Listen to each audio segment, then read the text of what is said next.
नमस्कार मित्रांनो, चॅनलवर तुमचं स्वागत आहे. आज आपण नवीन व्हिडिओ घेऊन आलेलो. आजच्या व्हिडिओमध्ये आपण कंप्लीट करणार आहोत टॉपिक 1.5 जो आहे megasporogenesis.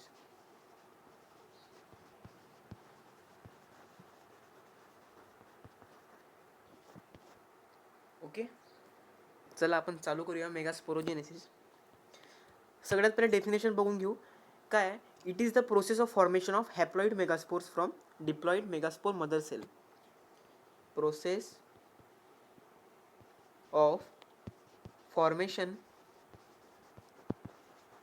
of haploid megaspore from diploid megaspore mother cell. megaspore mother cell. या मेगास्पोर मदर सेलला आपण शॉर्ट फॉर्म मध्ये MMC म्हणतो. काय म्हणतो? MMC, megaspore mother cell. It is the process of formation of haploid megaspore from diploid megaspore mother cell. त्यानंतर आपला topic आहे डेव्हलपमेंट ऑफ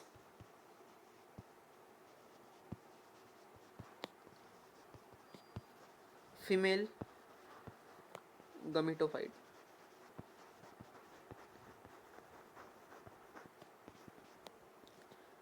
जर तुम्हाला लक्षात असेल, आपला टॉपिक 1.3 काय होता? मायक्रोस्पोरोजेनेसिस. त्यात आपण का बघितलं होतं? Development of male gametophyte. आज आपला टॉपिक आहे मेगास्पोरोजेनेसिस. तो होता मायक्रो, हा होता मेगा, हा आहे मेगा. मायक्रोमध्ये होतं मेल, याच्यात आपण बघायचं आहे फिमेल गमिटोफाइटबद्दल. लक्षात असेल ना तुम्हाला मेलबद्दल? त्यात आपण जनरेटिव्ह आणि आपला व्हेजिटेटिव्ह सेलबद्दल बघितलं होतं. ओके, तर आज आपला टॉपिक आहे फिमेल गमिटोफाइट. याच्यात काय होते? आपली जे मदर सेल आहे, ज्याला आपण म्हणतो MMC, megaspore mother cell, it undergoes the meiosis. काय होते हे meiosis? It takes place meiosis. त्यानंतर आपल्याला काय भेटतं? Linear tetrad of haploid cells. Tetrad म्हणजे 4. टेट्राइड म्हणजे 4. Linear tetrad of 4 haploid cells. तर तुम्हाला चांगल्याने सांगतो, आपली जे MMC आहे megaspore mother cell undergo meiosis.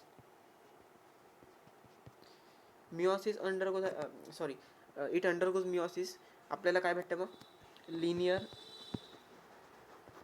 टेट्राइड of haploid cells.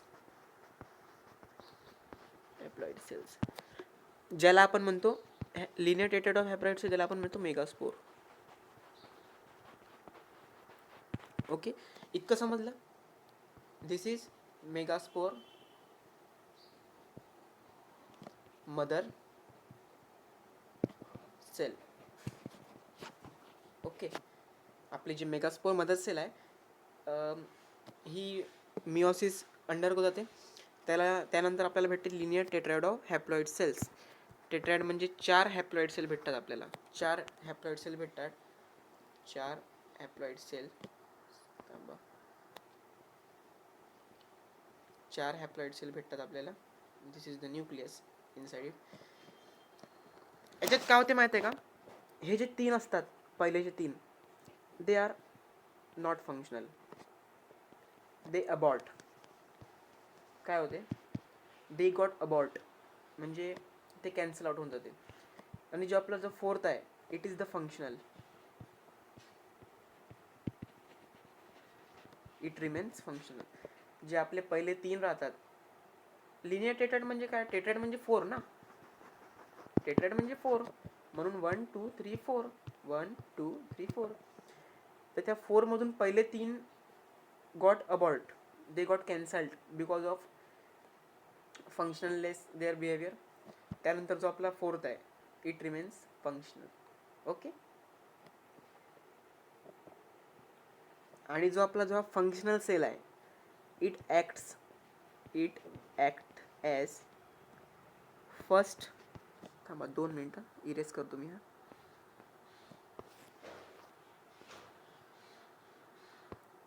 It act as first cell of female गमिटोफाइट.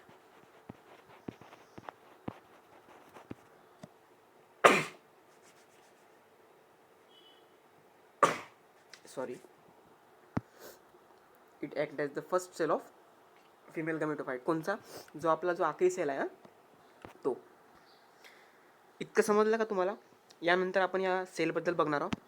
काय होते, जे आपली फर्स्ट सेल आहे ते जे फोर्थवाली जी आपल्याला भेटली ना, जी फंक्शनल राहते, it undergoes first cell of female gametophyte undergoes mitosis. आणि हे mitosis process it undergoes three mitosis. Okay, undergoes 3 mitosis, 3 mitotic divisions. जी आपली फंक्शनल फोर्थ सेल जी आपल्याला भेटली, ज्यालाच आपण म्हणतो first cell of female gametophyte, it undergoes 3 mitotic divisions. 3 mitotic division झाल्यावर आपल्याला काय भेटते? 8 न्यूक्लियस भेटते आपल्याला. काय भेटतात? 8 न्यूक्लियस. टोटल 8 न्यूक्लियस भेटतात. ओके, ते 8 न्यूक्लियस कसे राहते? 4 nucleus at each pole. Okay, म्हणजे ईच पोलवर 4 न्यूक्लियस राहतात. याचं अजून मॉडिफाईड झाल्यावर का आपल्याला काय भेटते माहिती आहे का? इथे 3च राहतात. इथे 3, इथे 3, मधात 2 डिप्लॉईड न्यूक्लियस भेटते आपल्याला. ते आपल्याला समोर बघायचं आहे. ओके, फक्त तुम्हाला इतकं लक्षात ठेवायचं आहे की जे आपले 8 न्यूक्लियस राहतात, ईच पोलवर 4 न्यूक्लियस आपल्याला भेटतात. ओके, ईच पोलवर 4 न्यूक्लियस आपल्याला भेटतात. त्यानंतर आपल्याला बघायचं आहे पोलर न्यूक्लियाय. त्या जे 4 न्यूक्लियस ईच पोलवर राहतात, त्या दोघांमधूनही एक न्यूक्लियस मधात येते ॲट सेंटर. थांबा, पोलर. त्या ज्या आपण मी तुम्हाला सांगितलं होतं की आपल्याला टोटल 8 न्यूक्लियस भेटतात. त्या 8 न्यूक्लियसमधून 4 एका पोलवर आणि 4 अदर पोलवर. तर काय होते, त्या दोन्ही पोलमधून एक न्यूक्लियस सेंटरमध्ये येते. त्याला आपण म्हणतो polar nucleus. 1 nucleus from each pole migrate toward centre. Okay, तर ऑब्वियस आहे.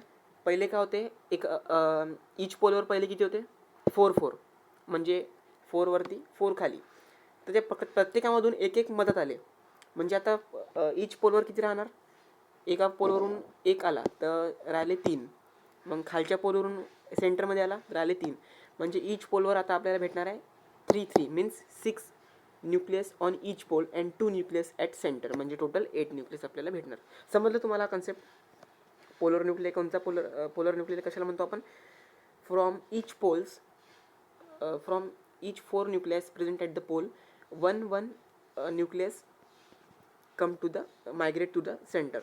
त्याला आपण म्हणतो पोलर न्यूक्लिय. मी होप कर तुम्हाला समजलं असेल. ओके,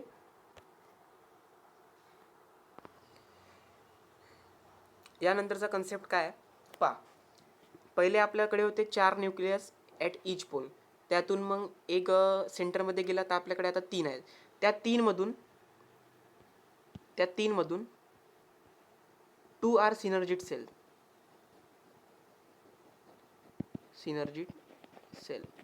ओके, त्या तीन मधून 2 आपले राहतात सिनर्जिड सेल अँड जे आपली एक राहते त्याला आपण म्हणतो एक सेल. एक सेल. ओके, यानंतरचा कन्सेप्ट आहे आपला एग अपॅरेटसबद्दल. एग अपॅरेटसमध्ये काहीच नाही.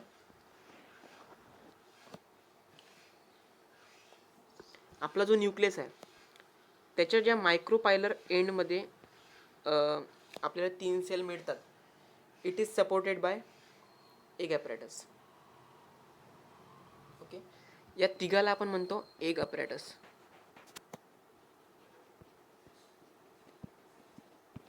एग अपॅरेटस तुम्हाला मागच्या व्हिडिओमध्ये सांगितलं होतं ना, मायक्रोपायलर एंड म्हणजे it which is directed toward the downward, which is directed downward. आणि जो वरचा आहे त्याला आपण चॅलाझा म्हणतो ना, तो पण येणार आहे आपल्या कन्सेप्टमध्ये. आता फक्त तुम्ही इतकं लक्षात ठेवा की जो आपला मायक्रोपायलर एंडमध्ये 3 आपले जे सेल्स राहतात. ओके, 3 जे आपले राहतात ना Nucleya,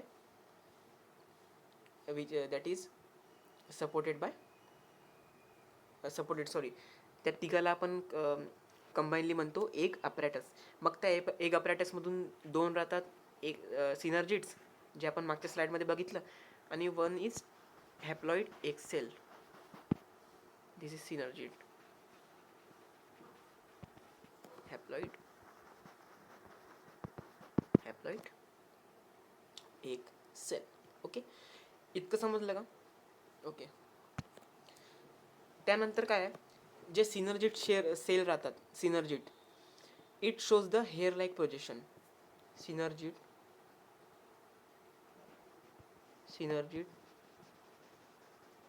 shows hair like projection, ज्याला आपण म्हणतो फिलिफॉर्म अपॅरेटस. फिलिफॉर्म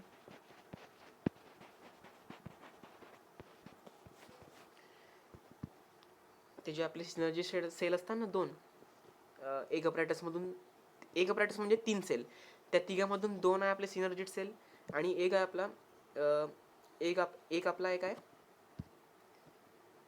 एक सेल, हॅप्लॉइड एक सेल.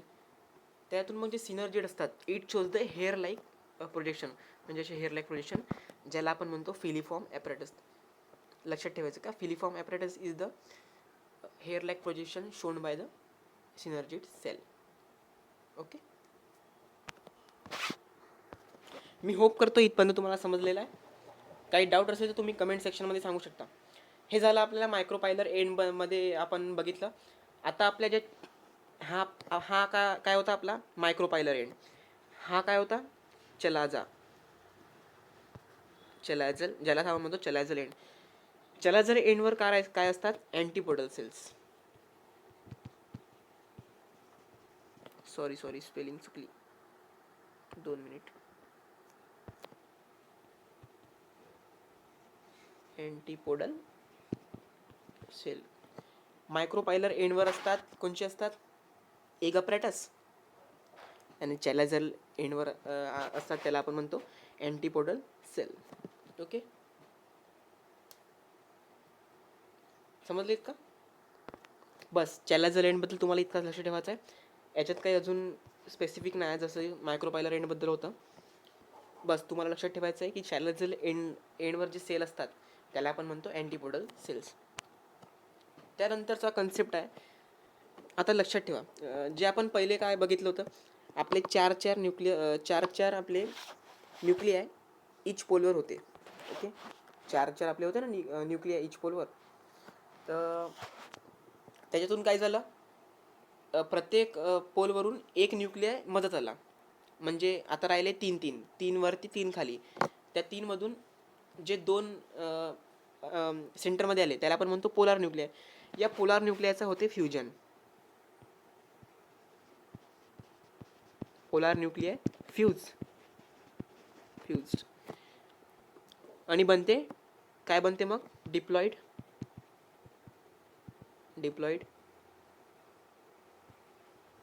सेकंडरी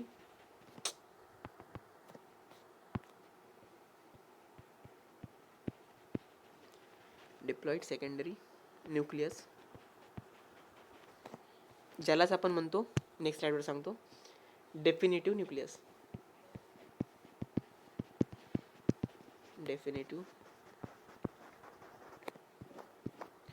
पहा मी तुम्हाला अजून एकदा सांगतो. काय, सगळ्यात पहिले आपल्याकडे टोटल असतात 8 न्यूक्लियस. त्यातून 4 असतात वरती. आता तुम्हाला एकदम शॉर्ट क्रिस्पीमध्ये वेमध्ये समजावतो मी.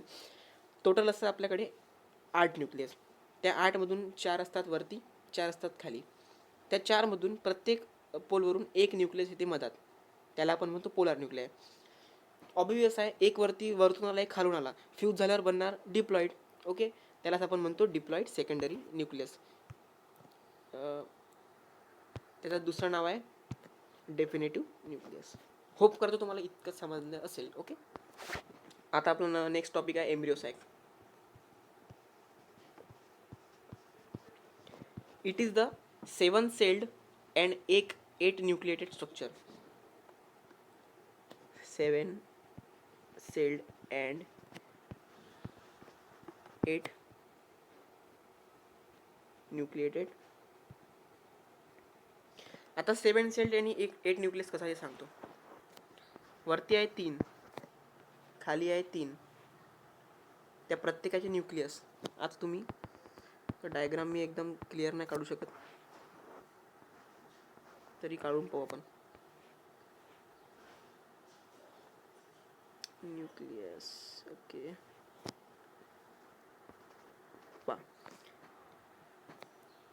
हा फ्यूज झालेला डिप्लॉइड. ओके, सेल किती आहेत? 1 2 3 4 5 6 7 मीन्स 7 सेल्ड. आणि न्यूक्लियस किती आहेत? 1 2 3 4 5 6. इथे 2 आहेत कारण की डिप्लॉइड न्यूक्लियस आहे ना. 2 मिनिट, सॉरी. सेल किती आहेत? 7. 1 2 3 4 5 6. कवरिंग पानं, सेल कवरिंग 7 आहेत. 1 2 3 4 5 6 7. न्यूक्लियस किती आहेत? 1 2 3, याच्यातले 3, याच्यातले 3 6, याच्यातले 3, याच्यातले 3 6. याच्यात 2 आहेत because it is diploid nucleus. That's why embryo sac is our 7 celled and 8 nucleated structure. Okay, समजलं? ओके, तर या प्रोसेसला आपण काय म्हणतो?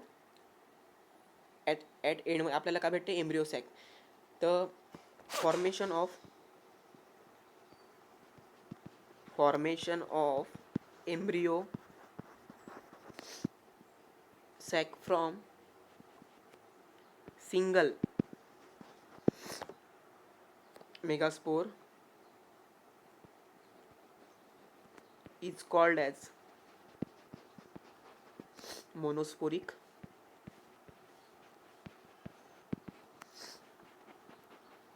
डेव्हलपमेंट. हे लक्षात ठेवा, मोनोस्पोरिक डेव्हलपमेंट. ॲट लास्ट आपले रिझल्ट काय भेटते? Embryo sac which is the 7 celled and 8 nucleated structure. So formation of embryo sac from single megaspore, जी आपली मदर सेल होती ना, सिंगल मेगास्पोर, सॉरी, त्याला आपण म्हणतो प्रोसेसला मोनोस्पोरिक डेव्हलपमेंट.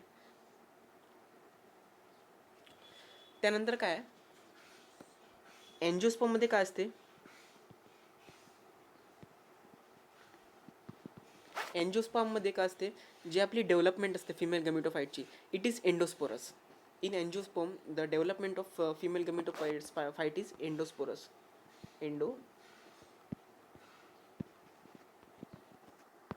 आता एंडोस्पोरस म्हणजे का? Within megaspore.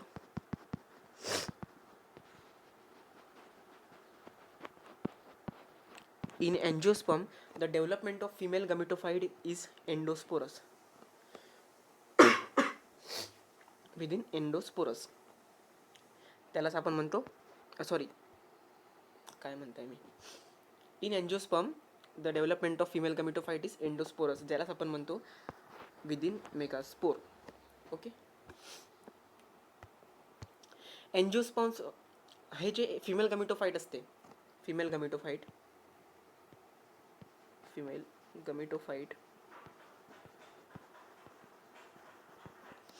it is colorless.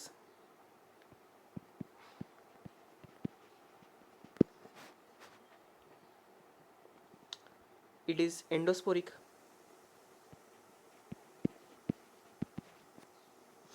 एंडोस्पोरिक endosporic म्हणजे का? Within megaspore.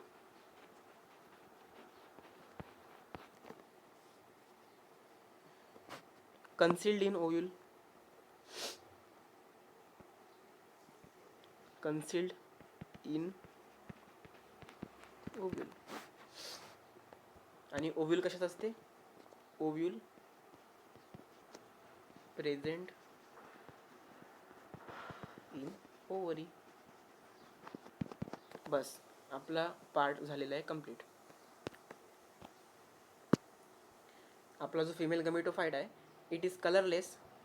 एंडोस्पोरिक means within a megaspore, आपण मागच्या साईडवर बघितलं असेल. And it is concealed in ovule. Female gametophyte is concealed in ovule. आणि ओव्ह्यूल प्रेझेंट कशात असते? ओव्हरीमध्ये. अरे यार, हां, ovule present in ovary. Hope करतो तुम्हाला हा पार्ट समजले असेल. मेगास्पोरोजेनेसिस. नसेल समजला तुम्ही रिपीट पहा, समजून जाणार. ओके. सो आपला टॉपिक 1.5 इज कम्प्लिटेड. सो बस इतकंच आजसाठी. इतकंच. चला, अभ्यास करत राहा. Best of luck.